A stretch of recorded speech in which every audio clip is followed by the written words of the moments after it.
ദിവ്യാത്മാക്കൾക്കെല്ലാം വിനീതമായ നമസ്കാരം.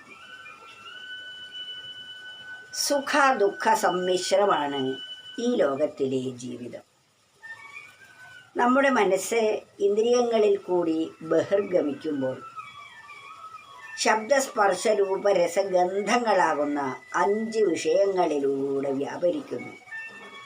അപ്പോൾ എല്ലാം ഒരാൾക്ക് ഒരിക്കലും ഇഷ്ടപ്പെടുകയില്ല. ഒരു വിഷയം ഒരാൾക്ക് ഇഷ്ടമാണെങ്കിൽ അതേ വിഷയം മറ്റൊരാൾക്ക് അനിഷ്ടമായിരിക്കും. അങ്ങനെ ഇഷ്ടാനിഷ്ടങ്ങൾ നിറഞ്ഞതാണ് ഈ വിഷയങ്ങൾ എല്ലാം തന്നെ. അതിനാൽ ഇഷ്ടമില്ലാത്ത വസ്തുക്കൾ നമുക്ക് ദുഃഖപ്രദമായും ഇഷ്ടമുള്ളവ സുഖമായും ഭവിക്കുന്നു. രണ്ടും ആപേക്ഷികമാണ്. സുഖവും ദുഃഖവും മറ്റൊന്നിനെ ആശ്രയിച്ചുകൊണ്ടാണ് നമുക്കുണ്ടാകുന്നത്. എന്നാൽ സമാധാനം, സന്തോഷം, സന്തുഷ്ടി, ആനന്ദം ഇവ നിരപേക്ഷമാണ്.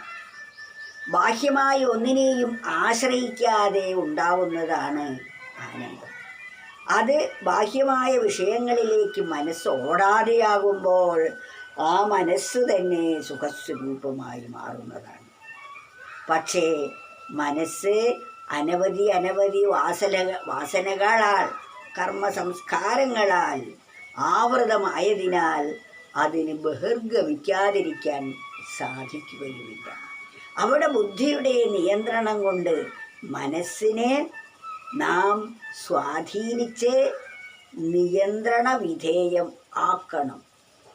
അങ്ങനെ അത് അസത്തിൽ നിന്നും സത്തിലേക്ക് മനസ്സ് നീങ്ങുമ്പോൾ പരമമായ സുഖം നമുക്ക് കിട്ടും. എന്നാൽ ഇവിടെ നമുക്ക് അനുഭവമാവുന്ന ദുഃഖം നമുക്ക് വാസ്തവത്തിൽ നമ്മുടെ ഗുരുവാണ്. നമുക്ക് നേർവഴിയിലേക്ക് തിരിക്കാനുള്ള ഒരു ചെറിയ കൈത്തിരിയായി മാറുന്നു. അതിനാൽ ഒരു കവി പറയുന്നത് കേൾക്കൂ. ഉൾക്കാമൊരിക്കലും ദുഃഖം നമ്മിൽ ഉത്കൃഷ്ടഭാവം തെളിക്കും, അന്ധകാരത്തിലെ കൈത്തിരി വെട്ടം ആണന്തരംഗത്തിലെ ദുഃഖം. നമ്മുടെ അകത്തെ അനുഭവമാകുന്ന ദുഃഖത്തെ ഇവിടെ ഒരു കൈത്തിരി വെളിച്ചം പോലെയാണ് പറയുന്നത്. സുഖാനുഭവത്തിന് ഉള്ളതിനേക്കാൾ, സുഖാനുഭവത്തിന് നമ്മെ നേർവഴിക്ക് തിരിക്കാൻ കഴിയുന്നതിനേക്കാൾ ദുഃഖാനുഭവങ്ങളാണ് നമുക്ക് സത്യത്തെ തിരിച്ചറിയാൻ സഹായിക്കുന്നത്. അതാണ് ഉൾക്കാമ്പൊരിക്കലും ദുഃഖം.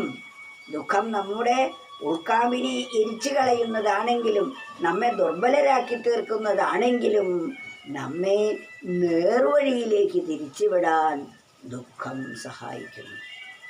ഉൾക്കാമ്പൊരിക്കലും ദുഃഖം നമ്മളിൽ നമ്മുടെ ഉൾക്കാമ്പിനെ എരിച്ചു കളയാൻ ദുഃഖത്തിന് സാധിക്കുമെങ്കിലും ഉത്കൃഷ്ടഭാവം തെളിക്കും.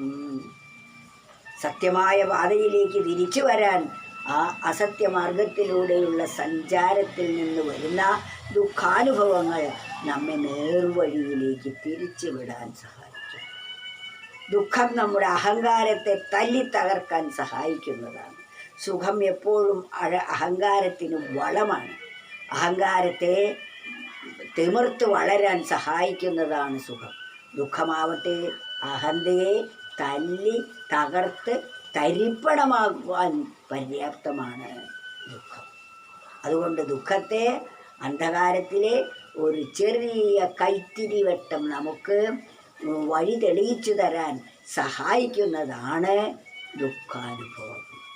അന്ധകാരത്തിൽ അജ്ഞാനമാകുന്ന ഈ ലോകത്തിൽ ദുഃഖാനുഭവങ്ങൾ നമ്മെ നേർവഴിയിലേക്ക് തിരിക്കും. നമ്മളിൽ അഹങ്കാരം തലപൊക്കാൻ അനുവദിക്കുകയില്ല. അപ്രകാരം സുഖദുഃഖങ്ങളെ നാം കാണേണ്ടതാണ്. ഉൾക്കാമ്പൊരിക്കലും ദുഃഖം നമ്മിൽ ഉത്കൃഷ്ടഭാവം തെളിക്കും, അന്ധകാരത്തിലെ കൈത്തിരി വെട്ടമാ നന്തരംഗത്തിലെ ദുഃഖം. എത്ര വാസ്തവമാണ് ഈ 4 വരിയിലൂടെ നമുക്ക് വരച്ചു കാണിക്കുന്നത്. ഇത്തരത്തിലുള്ള സുഭാഷിതങ്ങൾ വീണ്ടും വീണ്ടും വീണ്ടും നമ്മൾ മനനം ചെയ്യുമ്പോൾ നമ്മുടെ ദുഃഖം നമുക്ക് ബന്ധുവായി വരും. ആ ദുഃഖം അപ്പോൾ അനുഭവിച്ചതുകൊണ്ടാണ് ഇന്ന് ഞാൻ നേർവഴിയിലേക്ക് തിരിഞ്ഞത് എന്ന് നമുക്ക് അഭിമാനിക്കാവുന്നതാണ്. അങ്ങനെ നമ്മുടെ ജീവിതത്തെ വെളിച്ചത്തിലേക്ക് നയിക്കാൻ സഹായിക്കുന്നതാണ്. കൂരാക്കൂരിരുട്ടിൽ തപ്പിത്തടയുന്നവർക്ക് ഒരു കൈത്തിരിവെട്ടം പോലെയാണ് ദുഃഖം അനുഭവമാകുന്നത്. നമ്മുടെ ജീവിതത്തെ ധന്യമാക്കി തീർക്കാൻ, നേർവഴിയിലേക്ക് നയിക്കാൻ ഈ ദുഃഖാനുഭവത്തിന് സാധിക്കും. സുഖാനുഭവത്തിൽ നമ്മൾ വഴിവിട്ട് അഹങ്കരിച്ച് തെറ്റായ മാർഗത്തിലൂടെ സഞ്ചരിക്കുകയായിരിക്കും ചെയ്യുന്നത്. അതുകൊണ്ടൊന്നുകൂടി നമുക്കിത് മനനം ചെയ്യാം. ഉൾക്കാമ്പരിക്കലും ദുഃഖം നമ്മിൽ ഉത്കൃഷ്ടഭാവം തെളിക്കും. അന്ധകാരത്തിലെ കൈത്തിരി വെട്ടമാണ് അന്തരംഗത്തിലെ ദുഃഖം.